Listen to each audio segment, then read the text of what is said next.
नमस्कार. आज आपल्याकडे सजीव सृष्टी या संकल्पनेवर आधारित काही नोंदी आहेत. यात सजीवांची लक्षणं कोणती, त्यांचे उपयोग काय आणि काही अपायकारक बाजू यावर बरीच माहिती आहे. ही माहिती प्रामुख्याने इयत्ता 6वीच्या विज्ञानावर आधारित असली तरी मला वाटतं जीवसृष्टी समजून घेण्यासाठी हा पाया आहे. चला तर मग यात काय विशेष आहे ते जरा सविस्तरपणे पाहूया.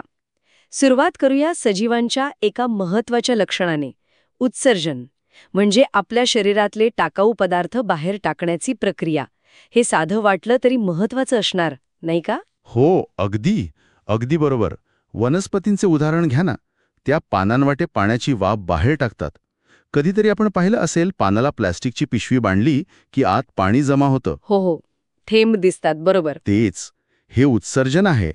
आणि हे सजीवांचं एक मूलभूत लक्षण आहे बरं का, म्हणजे आवश्यकच. आणि चेतना क्षमता म्हणजे सभोवतालच्या बदलांना प्रतिसाद देणं. जसा लाजाळूच्या पानांना स्पर्श केला की ती मिटतात. बरोबर. किंवा कुंडीतलं रोपटं बघा, ते कसं सूर्यप्रकाशाकडे झुकतं. आणि ह्यात गंमत म्हणजे सजीवांमध्ये हालचाल ही आपोआप म्हणजे स्वयंप्रेरणेने होते. हो, आणि ही चेतना क्षमता सजीवांसाठी खूप महत्वाची आहे. यातूनच ते परिसराशी जुळवून घेतात, धोक्यापासून वाचतात, अन्न शोधतात. आता आणखी एक रंजक पैलू म्हणजे आयुर्मान. हो, तो मुद्दा खरंच रंजक आहे नोंदींमध्ये. असं म्हटले की प्रत्येक सजीवाचं आयुष्य ठरलेलं असतं. पण त्यात किती विविधता आहे. म्हणजे एका बाजूला मेफ्लाय नावाचा कीटक आहे, हो, जो फक्त काही तास जगतो, आणि दुसरीकडे ते गॅलापेगॉस बेटावरचं महाकासव.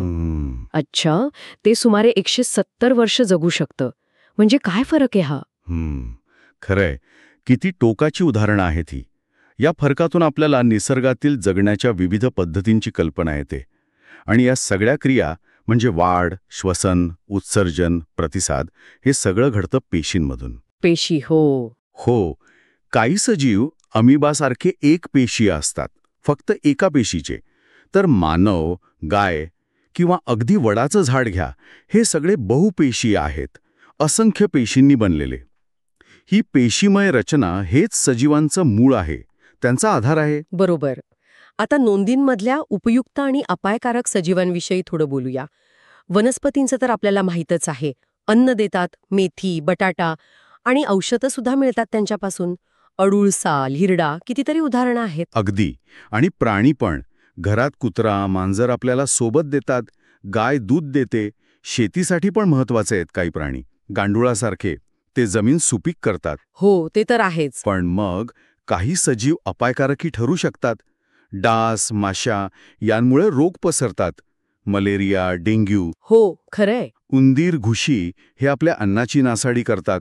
काही विषारी प्राणी पण असतात, साप, विंचू, जे धोकादायक असू शकतात. आणि वनस्पतींमध्ये काही विषारी असू शकतात ना, जसं धोत्रा. बरोबर.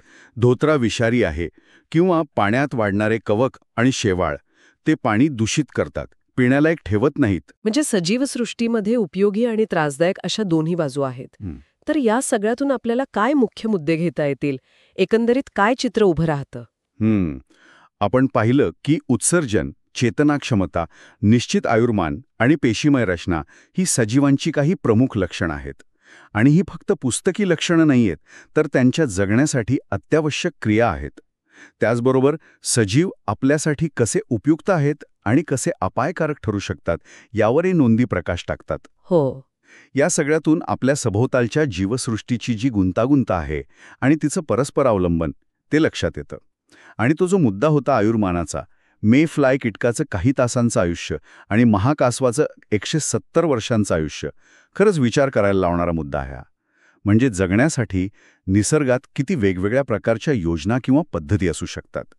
या दोन टोकांच्या आयुर्मानातून जीवन जगण्याच्या यशस्वी रणनीतीबद्दल आपल्याला काय समजतं यावर विचार करायला हवा.